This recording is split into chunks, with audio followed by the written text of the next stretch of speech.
Good morning, good afternoon, good evening, folks. Michael Zuber, one rental at a time, back with his Monday guest, Mr. Greg Dickerson. How you doing, sir? Doing great, Michael. Good to see you.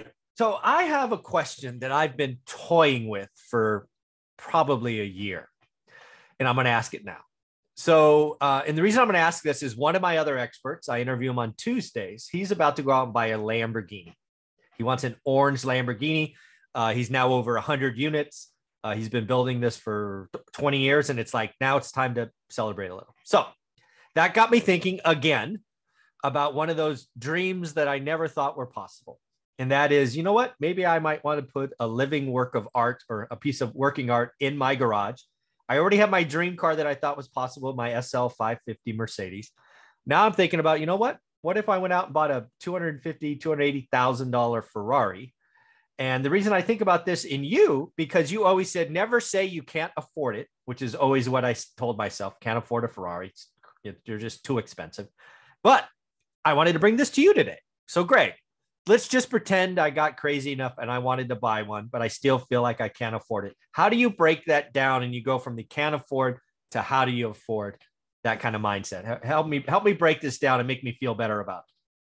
Well, first of all, there's a lot of ways to do it. So what I would say is, you don't have to buy it. You can rent it, if you just want to use it for a short period of time, just to go have fun and say you did and take some pictures. You can lease it, which is the best way to do luxury cars. You really don't want to buy them because they're a depreciating asset. You can't really write them off.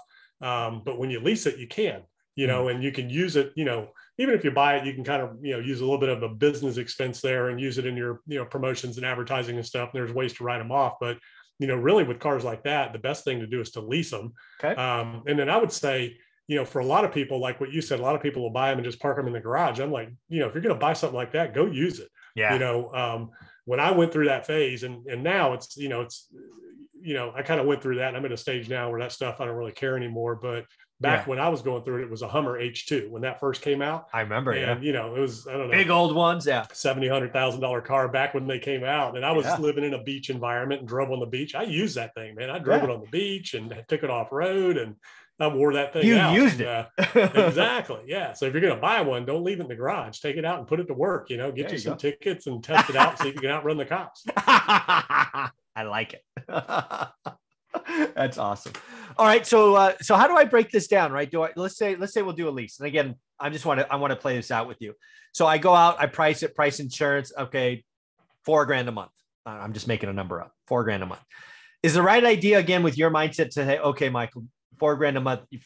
First go make the $4,000 a month passive income some way, something, and then get it.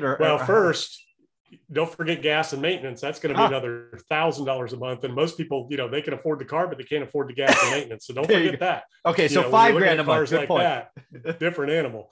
So, So what you want to do is if you're going to buy it and it's, $250,000, you need to break that down, look at a business that you have or income coming in and say, okay, how do I get that 250? Is it 5,000 at a time, 10,000 at a time, 25,000 at a time, whatever that is. So set that aside.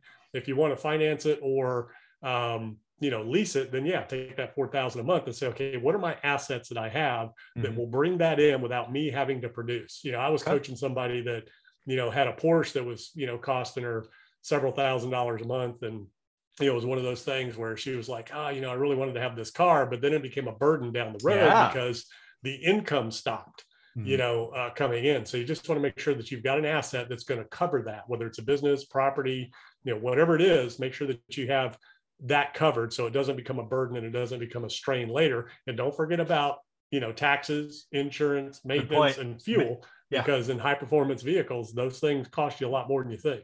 Yeah. Maintenance is, I got to imagine the maintenance is going to be, won't be cheap. Oh yeah. When you roll up into your mechanic's shop and he's wearing a Rolex, you're in trouble. Yeah, that's right. That's hilarious.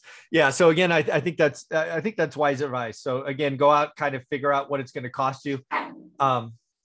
Hey, stop it, guys. My dogs are making noise. Sorry. Bless you. Yeah, right. One of my dogs is Happy wants to say hi. There you go. Yeah, there he is. There he is. So so again, go figure it out. I think for me to kind of internalize this, not saying I'm going to do it, but I just wanted to talk to somebody who's been there, done that.